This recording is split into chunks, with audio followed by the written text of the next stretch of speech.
Hello दोस्तों, आप सभी को मेरे चैनल स्टडी विद मी पर स्वागत है। चलिए बिना देर किए वीडियो स्टार्ट करते हैं। आज हम एक ऐसे महापुरुष के बारे में जानेंगे जिनकी रचनाओं ने हिंदी प्रदेश के भक्ति आंदोलन को गहरे स्तर तक प्रभावित किया। वे कोई और नहीं, हिंदी साहित्य का भक्तिकाल की निर्गुण शाखा के ज्ञानमार्गी उपशाखा के महानतम कवि कबीर जी हैं। कबीर जी का पूरा नाम संत कबीरदास है।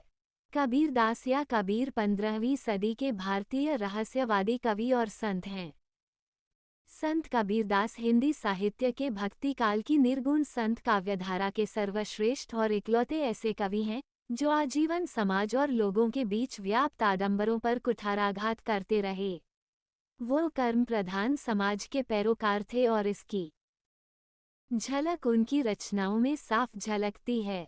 लोक कल्याण हेतु ही मानो उनका समस्त जीवन था। कबीर जी को वास्तव में एक सच्चे विश्व प्रेमी का अनुभव था।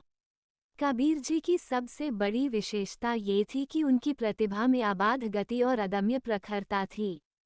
समाज में कबीर जी को जागरण युग का अग्रदूत कहा जाता है। कबीरदास जी के जन्म के संबंध में अनेक किंवदंतियां हैं। कुछ लोगों का मानना है कि वे एक विधवा ब्राह्मण के गर्भ से पैदा हुए थे। लोक लाजबश उनकी माता ने उनका परित्याग कर दिया था।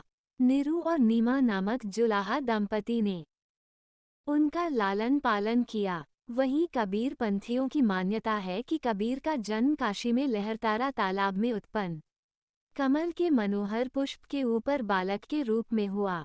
कबीर जी के गुरु रामानंद थे। लोगों का कहना है कि वे जन्म से मुसलमान थे और युवावस्था में स्वामी रामानंद के प्रभाव से उन्हें हिंदू धर्म की बातें मालूम हुईं। एक दिन एक पहर रात रहते ही कबीर जी पंचगंगा घाट की सीढ़ियों पर गिर पड़े। रामानंद जी गंगा स्नान करने के लिए सीढ़ियां उतर रहे थे कि तभी उनका पैर कबीर जी के शरीर पर पड़ गया। उनके मुख से तत्काल राम राम शब्द निकल पड़ा। उसी राम को कबीर जी ने दीक्षा मंत्र मान लिया और रामानंद जी को अपना गुरु स्वीकार कर लिया। रामानंद जी से उन्होंने मांस भक्षण का निषेध और वैष्णवी दया का भाव प्राप्त किया। वे नाथ पंथियों से हठयोग के सिद्धांत ग्रहण किए, शंकराचार्य से मायावाद और अद्वैतवाद के विचार को अपनाया, सूफी फकीरों से प्रेम की साधना ली और मुसलमानी शरीयत के मानने वालों से मूर्ति पूजा और तीर्थ का खंडन मंडन सीखा। वे स्वतंत्र प्रकृति के थे और रूढ़िवाद के कट्टर विरोधी थे। वे एक बहुश्रुत विद्वान हैं। रूढ़िवाद के विरोध में ही कबीर ने काशी छोड़कर मगहर में शरीर त्याग किया था। कबीर की ईश्वर संबंधी विचार बहुत ऊंचे हैं। शंकरवाद के प्रभाव के फलस्वरूप जीव ब्रह्म की एकता पर उनका विश्वास था। उनकी वाणी में रहस्यवाद की मात्रा अधिक पाई जाती है। हिंदू प्रथा के अनुसार उन्होंने जीव को दुल्हन और परमात्मा को प्रियतम बतलाया है। उपासना में इन्होंने राम की महत्ता स्वीकार की है। कबीर की वाणी बीजक नामक ग्रंथ में संग्रहित है।